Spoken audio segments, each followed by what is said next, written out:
एक बार की बात है, एक गरीब लड़की रीना व उसकी माँ लक्ष्मी सड़क पर जा रहे थे। वह अपने गांव से काफ़ी दूर पहली बार इस शहर में आए थे। कुछ आगे आकर वह दोनों एक चाय वाले की दुकान पर रुक गए।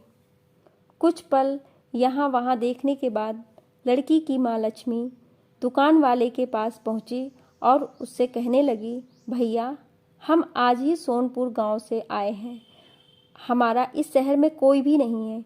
क्या आप मुझे अपनी दुकान में कुछ काम दे सकते हैं जिससे मैं अपनी बच्ची का पेट भर सकूं?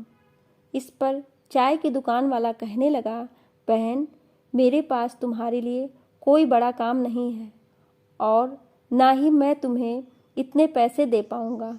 इस पर लक्ष्मी कहने लगी, भैया, मुझे पैसे की ज़रूरत नहीं है। मैं आपके बर्तन भी मांज लूँगी, बस आप उसके बदले में मुझे इतना खाना दे देना कि जिससे मेरी बच्ची का पेट भर सके। दुकान वाला कहने लगा, ठीक है बहन, लेकिन तुम रहोगी कहाँ? इस पर वह बड़ी मायूसी से कहने लगी, भैया, मेरा इस दुनिया में कोई नहीं रहा, क्योंकि रीना के पिता का देहांत हो गया है, जिसके बाद मेरे ससुराल वालों ने मुझे और मेरी बेटी को धक्के मारकर घर से बाहर कर दिया है। वह बोली, अब तो मुझे ही अपने इस बच्ची को पालने के लिए कुछ ना कुछ काम करना पड़ेगा। आपको मंजूर हो तो मैं आपकी इस दुकान में ही सो जाऊंगी। सुबह जब तक आप अपने घर से आएंगे तब तक मैं आपकी दुकान में झाड़ू, पोछा व बर्तन साफ कर दिया करूंगी।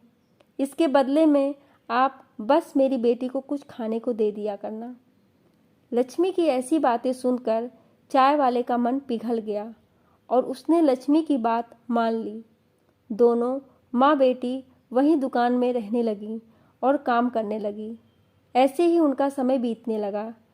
एक दिन चाय वाला उससे कहने लगा, बहन, मैं तुम्हारे लिए पास के कारखाने में बात करूँगा जिसमें मेरी चाय जाती है। उसके मालिक का स्वभाव बहुत अच्छा है। उनके पास तुम्हारे लिए कोई काम होगा तो वे तुम्हें अवश्य ही काम देंगे, जिससे तुम्हें व तुम्हारी बेटी को एक अच्छा ठिकाना मिल जाएगा। यह कहकर चाय की दुकान वाले भैया ने जब कारखाने के मालिक से उन दोनों के बारे में बात की तो मालिक ने कहा, ठीक है, हमारे घर पर एक काम करने वाले की आवश्यकता है, इसलिए तुम उसे हमारे घर भेज देना। वह चाय वाला लक्ष्मी व उसकी बेटी को मालिक के घर भेज देता है, जहाँ पर मालिक की पत्नी लक्ष्मी को घर का पूरा काम समझा देती है और साथ में ये भी समझा देती है कि तुम्हारी बेटी रीना मेरी बेटी समायरा से दूर रहे, जिससे उसे किसी भी तरह के इन्फेक्शन या बीमारी का खतरा ना रहे।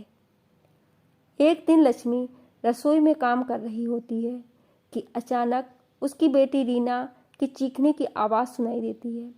लक्ष्मी भागकर वहाँ जाती है तो देखती है रीना ने समायरा की फ्रॉक हाथ में ले रखी है और उसे देखकर बहुत खुश हो रही है। इतने में मालकिन भी वहाँ आ जाती है और लक्ष्मी व रीना को डांटने लगती हैं। वो कहती हैं, लक्ष्मी, मैंने तुमसे कहा था ना कि समायरा की किसी भी चीज़ को मत छूना और उससे दूर रहना। ये कहते हुए मालकिन समायरा की उस फ्रॉक को रीना को ही दे देती है और कहती है, अब इस फ्रॉक को तुम ही पहनना। ये कहते हुए गुस्से से वो चली जाती है। एक दिन मालकिन व लक्ष्मी पास के बाजार में सामान खरीदने साथ में जाती हैं और रीना व समायरा घर पर अकेले रह जाती हैं।